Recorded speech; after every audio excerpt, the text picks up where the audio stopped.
judge just sentenced him to life in prison. Then the teenager looked him dead in the eye and said, "You should probably call my dad, the U.S. Attorney General." The sound of the gavel cracked through the courtroom like a gunshot. Life in prison, without the possibility of parole. Judge Robert Kincaid's voice didn't waver. It was cold, firm, final. You could hear someone gasp from the back row, maybe a family member, maybe just someone who couldn't believe what they were hearing. Marcus Ellison didn't move. 17 years old, dressed in a wrinkled navy suit 2 sizes too big, sitting at that long wooden table like he'd just been told he failed a math test, not like his entire life had just been stolen. He didn't cry, he didn't beg, he didn't even flinch. His attorney, a young guy with shaky hands, whispered something under his breath, probably an automatic "we'll appeal this," but Marcus didn't answer. The room was still, everyone waiting for the sound of chains, waiting for the deputies to take him away. But then Marcus did something that didn't fit the moment. He smiled, just a small one, like he knew something no one else in the room did, and then he said it. "You should probably call my dad." The words landed like a rock in a pond, rippling through every corner of that courtroom. A few people frowned, confused. The judge blinked, already annoyed. "Excuse me?" Marcus tilted his head just slightly, calm as ever. "You should call my dad," he repeated. Then, after a pause that could have cut glass, he added, "the U.S. Attorney General." The whole place went dead silent. For a second, Judge Kincaid thought the kid was joking.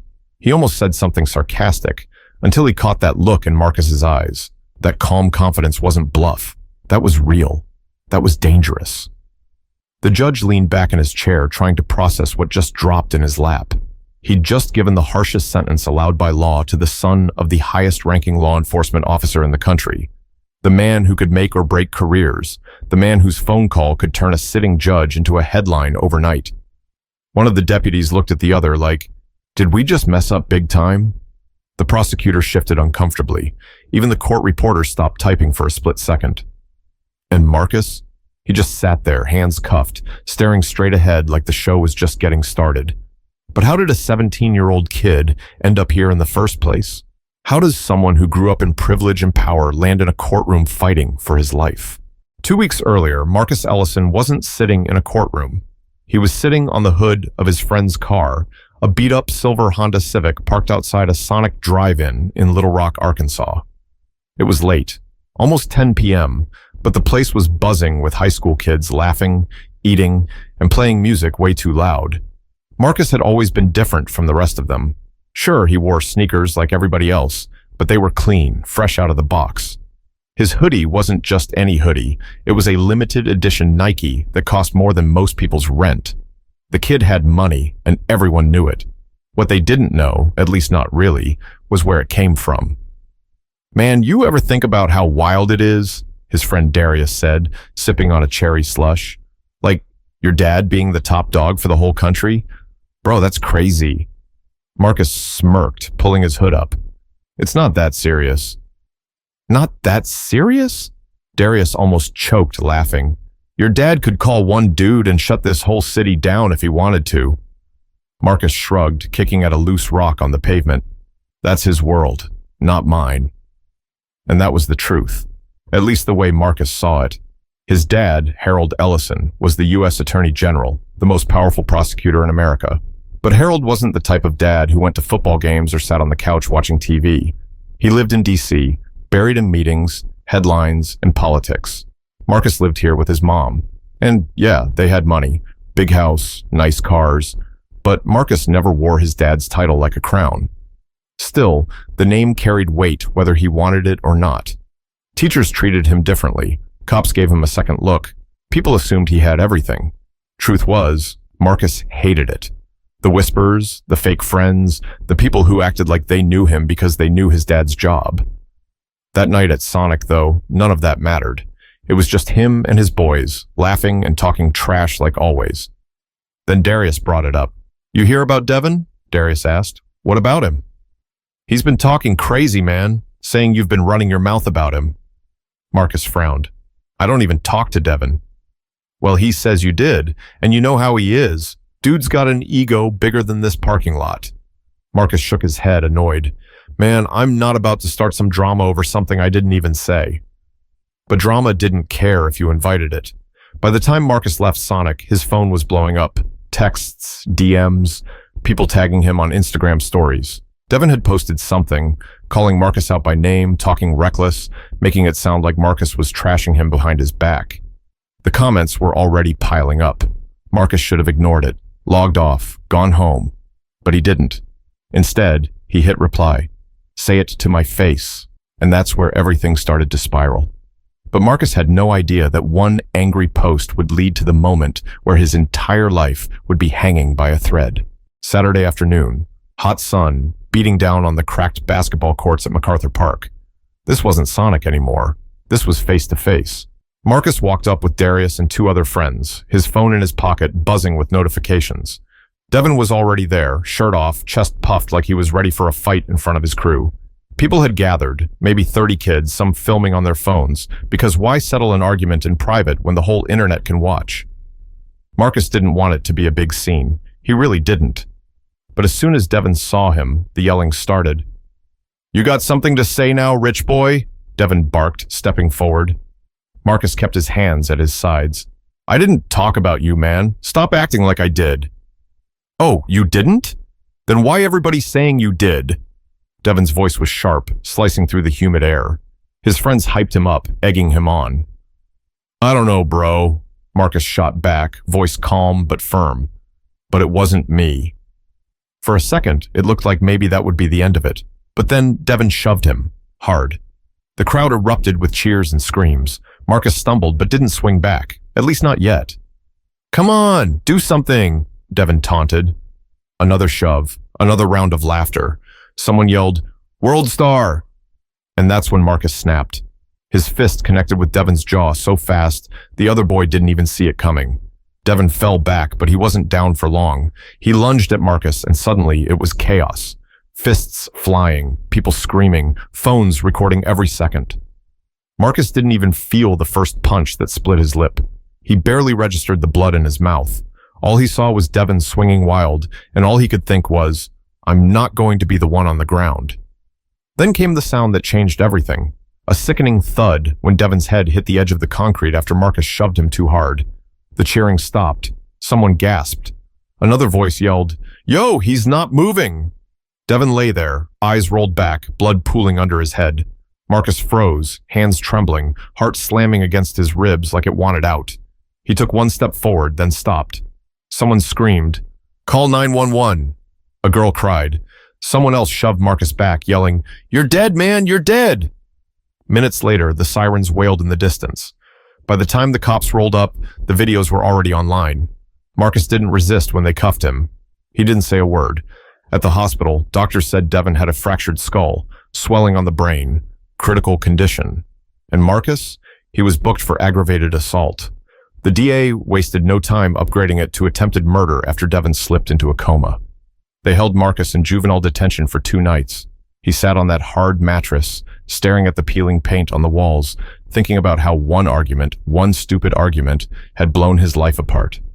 By the time his mom showed up, eyes swollen from crying, Marcus barely looked at her. She kept whispering, We'll fix this. We'll fix this. Like if she said it enough times, it would come true. But fixing it wasn't going to be easy. The videos were everywhere. News stations picked it up. Headlines screaming, Teen fight leaves boy in critical condition. And the comments? They were brutal. He should rot in jail. Rich kids think they can do whatever they want. Throw the book at him. And just when Marcus thought it couldn't get any worse, Devin died. The charge changed overnight. No more assault, no more attempted murder. Now it was second-degree murder. And the DA? She wanted blood. She wanted to make an example out of Marcus Ellison. But what no one knew, what Marcus hadn't told a single soul yet, was who his father really was. And the moment that truth hit the courtroom, everything was going to explode. The courtroom smelled like old wood and cold coffee. People filled every bench, neighbors, reporters, kids from school, even strangers who just wanted to see the rich boy who killed someone. The air was heavy and everyone could feel it. Marcus sat at the defense table, hands cuffed, eyes straight ahead. He wasn't crying, he wasn't shaking. If anything, he looked tired, like a kid who hadn't slept in weeks. Across from him, the prosecutor, Janice Hawthorne, stood ready. She was known in Pulaski County for being tough, especially on violent crimes. She wore a navy suit and an expression that could cut through steel. When Judge Robert Kincaid walked in, the bailiff barked, "All rise!" The shuffle of feet filled the room. Then came the sound of that heavy wooden chair as the judge sat down. His presence alone commanded silence. "State of Arkansas versus Marcus Ellison," the bailiff announced. Janice wasted no time. She stepped forward, voice ringing out clear and sharp. "Your Honor, the state will show that the defendant, 17-year-old Marcus Ellison, attacked Devin Brooks without provocation. He struck him, shoved him, and continued his assault until Mr. Brooks hit the pavement, resulting in injuries that ultimately caused his death. This was no accident. This was rage, and rage has consequences." She turned to the jury, 12 faces staring back at her, all locked in. This wasn't self-defense. This wasn't a mistake. It was murder, and we are asking for the maximum sentence allowed by law, life in prison without parole. Marcus didn't look at her. He didn't look at the jury. He just kept staring at the polished wood of the defense table. His attorney, Eric Salazar, finally stood up. His voice was softer, almost pleading. "Your Honor, ladies and gentlemen of the jury, what happened that day was a tragedy. Yes, but it was not murder. It was two teenagers, caught in the heat of an argument, a fight that went too far. Marcus did not intend to kill Devin Brooks. He is not a monster. He's a 17-year-old boy who made a mistake, one he will carry for the rest of his life." The courtroom murmured, but Judge Kincaid banged his gavel once, restoring order. Then came the moment Marcus had been dreading, Janice calling the videos as evidence. The screens lit up with shaky cell phone footage. Everyone watched the fight unfold again, this time in slow motion. Marcus's punch, the shove, Devin's head smacking the concrete, the screams. When the video ended, Janice let the silence hang for a moment before saying, "This is what murder looks like." Eric tried to object, but it didn't matter. The image was burned into every mind in that room. Finally, after hours of testimony, arguments, and objections, the judge leaned forward. His voice cut through the tension like a blade. "Marcus Ellison, please rise." Marcus stood, chains clinking softly as he moved. "This court has reviewed the evidence, the arguments, and the law. And it is the judgment of this court that you, Marcus Ellison, are guilty of second-degree murder. You are hereby sentenced to life in prison without the possibility of parole." Gasps. Someone sobbed loudly in the back. The gavel slammed down like a death sentence. Marcus didn't blink, didn't cry, didn't flinch. And that's when it happened. He looked up at the judge, his voice steady, calm, almost too calm for someone who just lost his life. "You should probably call my dad." The judge raised an eyebrow. "Excuse me?" Marcus tilted his head slightly, almost like a challenge. "You should call my dad, the U.S. Attorney General." The room went dead silent. Even the bailiff stopped breathing. Judge Kincaid froze, the weight of those words sinking in. Then slowly, he sat back in his chair. But what happens when the highest lawman in the country walks into a courtroom and finds his son in chains? What happens when justice and power collide in front of everyone? For a second, nobody moved. The only sound was the creak of the judge's chair as he leaned back, staring at Marcus like he'd just spoken another language. "The U.S. Attorney General?" Judge Kincaid repeated slowly, almost as if he needed to make sure he heard it right.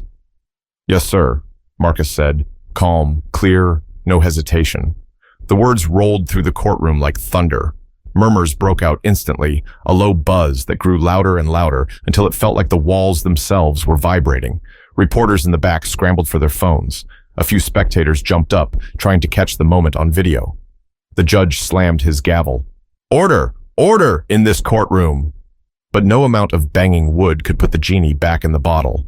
Janice Hawthorne looked like someone had pulled the floor out from under her. She glanced at her assistant, eyes wide, then back at Marcus, as if silently asking, "Is this kid serious?" "Mr. Ellison," the judge said, his voice tighter now, "are you saying your father is Harold Ellison, the United States Attorney General?" "Yes," Marcus replied simply. Kincaid sat back, his face a mask of disbelief. His mind was already spinning. Harold Ellison wasn't just any official. He was the top law enforcement officer in the country, the man who could call the FBI, the DOJ, even the White House if he wanted to, and he'd just sentenced that man's son to die in prison. A ripple of panic passed through the prosecutor's table. Janice whispered something harsh to her aide, something about media nightmare and career suicide. The court reporter's fingers hovered above the keys, hesitant, like every word now carried the weight of a bomb. Then the sound came, the click of heels on marble floors. Heads turned as the double doors at the back of the courtroom swung open. A man stepped inside, tall, broad-shouldered, dressed in a perfectly tailored gray suit. He walked with purpose, not a single wasted movement, his face unreadable. Everyone knew who he was before his name was even spoken. Harold Ellison. The air changed. It was like oxygen had been sucked out of the room. Even the judge straightened in his chair, his confidence wavering under the weight of that stare. Harold didn't look at the reporters, didn't glance at the prosecutor. His eyes locked on his son, those same sharp brown eyes mirrored in Marcus's face. He walked up to the defense table, slow and steady, then placed a firm hand on Marcus's shoulder. "You okay?" he asked, voice low, controlled. Marcus nodded once. "I'm fine, Dad." Harold turned to the judge. "Your Honor," he said, every syllable dripping with quiet authority, "we need to talk, privately." Judge Kincaid swallowed hard, then nodded toward his chambers. "Court will recess, 10 minutes. As the gavel struck, the room erupted. Reporters shouting questions, cameras flashing, deputies trying to hold people back. But in that private room behind the bench, a war was about to begin. A war between the law, politics, and a father's love for his son. The judge's chambers were small, but the tension made it feel suffocating. The door shut with a heavy thud, muting the chaos outside. Inside, only 3 people remained. Judge Robert Kincaid behind his mahogany desk, Harold Ellison standing tall, and Marcus, still in cuffs, sitting silently in the corner. Kincaid cleared his throat, trying to regain some sense of authority. "Mr. Ellison, Attorney General Ellison," Harold corrected, voice like a hammer on steel.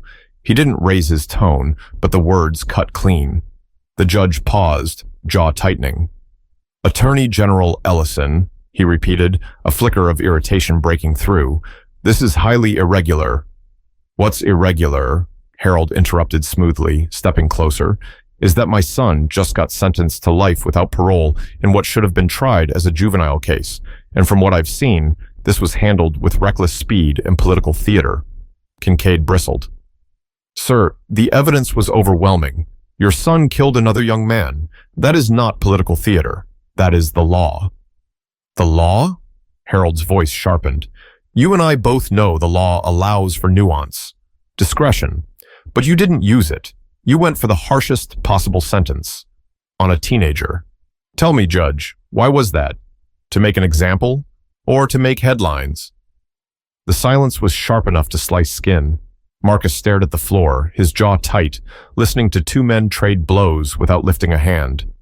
Kincaid finally spoke, his voice low and deliberate. "With all due respect, Attorney General, this is not Washington. This is Arkansas. In my courtroom, justice is blind.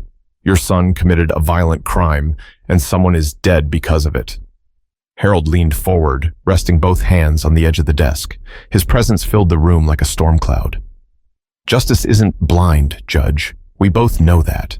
Justice bends for influence, for politics, for headlines. But here's what you need to understand.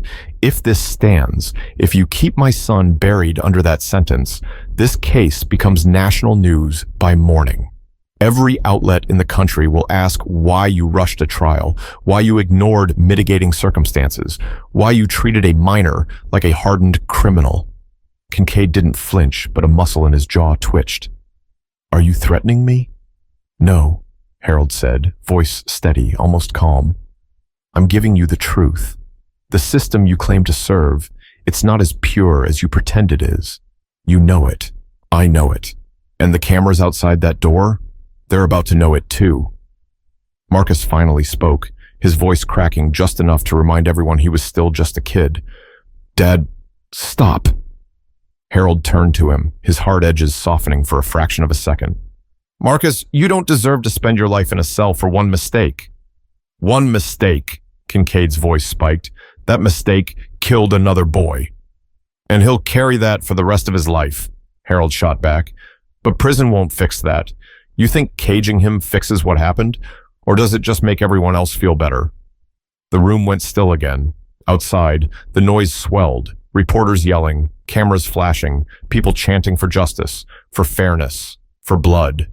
Harold straightened his jacket, eyes locked on the judge. You have a choice here. Review your decision. Consider a retrial, a lesser charge, something that reflects reality, or this becomes a war, a public one. Kincaid stared at him for a long moment. His fingers drummed against the desk, the weight of 1,000 thoughts pressing on him. He knew Harold wasn't bluffing. The headlines alone could shred his career, but the principle, the law, pulled hard in the opposite direction. Finally, he spoke, voice tight. I'll review the motion for reconsideration, but no promises. That's all I needed to hear, Harold said, his tone almost a whisper, but heavy as concrete. As they walked out of chambers, the noise hit like a tidal wave. Reporters shoved microphones forward, shouting questions. Cameras flashed. Is it true your son just got life? Attorney General, are you interfering in a state case? Marcus, do you have anything to say about Devin Brooks's family? Marcus kept his head down. Harold shielded him with one arm, guiding him through the chaos like a soldier leading someone through enemy fire. In the crowd, a woman's voice pierced through the noise. My son is dead, and he gets to walk? It was Devin's mother, her face streaked with tears, her hands shaking as she pointed at Marcus. The sound of her pain cut deeper than any headline ever could. Marcus froze for half a second, his stomach twisting like a knife had been driven in. Harold whispered, "Keep moving," and they pushed through the mob. But the question wasn't whether Harold could change the outcome. It was whether Marcus could live with it, even if his father won. 3 weeks later, the courtroom looked different. Fewer reporters, no flashing cameras this time, just a handful of faces, lawyers, family, and a judge who looked like he hadn't slept much since that last hearing. Judge Kincaid cleared his throat. His voice was steady, but there was something in his eyes, something heavy. This court has reviewed the motion for reconsideration filed by the defense. Marcus sat still, hands clenched in his lap. His father beside him was a wall of calm, but his grip on the chair arms said everything. The judge continued. After careful review, and in light of new arguments presented, the original sentence of life without parole is vacated. A gasp broke the silence. Marcus's mother covered her mouth, tears spilling. Harold didn't move, didn't flinch. Just watched the judge with the same cold focus that had carried him through every courtroom in America. The defendant will be resentenced to 15 years with the possibility of parole after 7. The gavel struck once. It was done. Marcus exhaled so slowly it was almost a whisper. 7 years wasn't freedom, not really, but it wasn't forever either. As deputies moved in to escort him back, Marcus looked at his father. You saved me, he said softly. Harold shook his head. No, son, I bought you time. What you do with it, that's on you. Marcus nodded, his throat tight. For the first time, the weight of everything hit him like a freight train. Devin was gone. His family was shattered, and even if Marcus walked out of prison in 7 years, some doors never open again. The courtroom emptied slowly. Reporters waited outside for a statement, but Harold ignored them. He had no victory speech to give, because this wasn't a win. This was survival, for one family, and devastation for another. And maybe that's the lesson we all forget. One choice can wreck a life. Sometimes 2, sometimes more. If you're watching this right now, ask yourself, before you swing, before you post, before you let anger run your life, what's it worth? Because when the dust settles, nobody wins. Think about that. Share this story. And remember, every choice writes your future. Make it count.